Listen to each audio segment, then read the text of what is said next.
গ্রামের শেষ প্রান্তে ছোট্ট একটি বাড়ি। বাড়ির চারপাশ জুড়ে ছিল সবুজে ভরা একটি বাগান। এই বাগানের মালিক ছিলেন মালি রঘু। ছোটবেলা থেকেই মাটির সঙ্গে তার বন্ধুত্ব। অন্য ছেলেরা খেলাধুলায় মেতে থাকলেও রঘু তখন বীজ বুনে স্বপ্ন লাগাত। প্রতিদিন ভোরে সূর্য ওঠার আগেই রঘুর ঘুম ভেঙে যেত। হাতে কোদাল নিয়ে সে বাগানে নেমে পড়ত।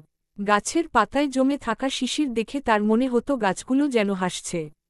সে প্রতিটি গাছের সঙ্গে কথা বলত। কখনো বলতো আজ তোমার পাতাগুলো বড় সুন্দর হয়েছে।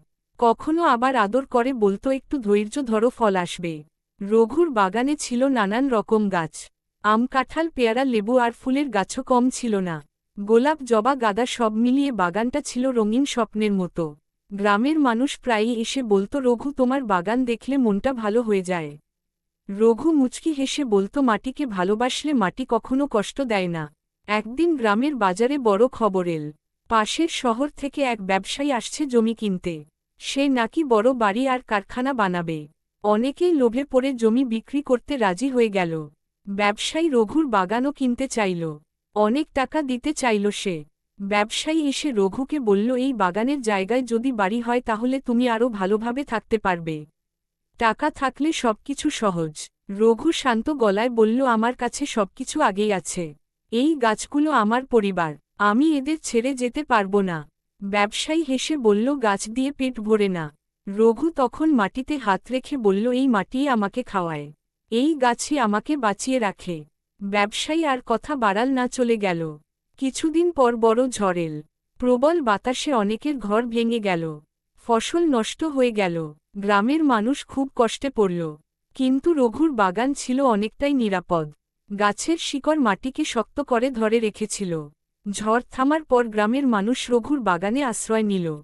রঘু সবাইকে ফল আর পানি দিল। বলল, প্রকৃতি আমাদের রক্ষা করে যদি আমরা তাকে রক্ষা করি। সেই দিন গ্রামের মানুষ বুঝতে পারল, রঘু শুধু মালি নয়, সে প্রকৃতির বন্ধু। এরপর গ্রামের স্কুলের শিক্ষক রঘুকে ডেকে বললেন, তুমি যদি বাচ্চাদের গাছ লাগানো শেখাও খুব ভালো হয়। রঘু আনন্দে রাজি হয়ে গেল। প্রতিদিন বিকেলে সে শিশুদের নিয়ে বাগানে কাজ করত। বীজ বোনা, জল দেওয়া আর গাছের যত্ন শেখাত। বাচ্চারা খুশি হয়ে শিখত। একটি ছোট মেয়ে একদিন জিজ্ঞেস করল, কাকু, গাছ আমাদের কি দেয়? রঘু বলল, গাছ আমাদের বাতাস দেয়, ছায়া দেয়, ফল দেয় আর শান্তি দেয়। কিন্তু তার চেয়েও বড় কথা, গাছ আমাদের ভালোবাসতে শেখায়। সময়ের সঙ্গে সঙ্গে রঘুর বাগান হয়ে উঠল গ্রামের গর্ব। দূরের মানুষও দেখতে আসত। কেউ কেউ নতুন করে গাছ লাগাতে শুরু করল। গ্রামটা ধীরে ধীরে আরও সবুজ হয়ে উঠল। রঘু সন্ধ্যায় বাগানের মাঝখানে বসে আকাশের তারা দেখত। তার মনে হতো, জীবনে বেশি কিছু না পেলেও সে খুব ধনী। কারণ তার চারপাশে ছিল সবুজ, ভালোবাসা আর মাটির গন্ধ।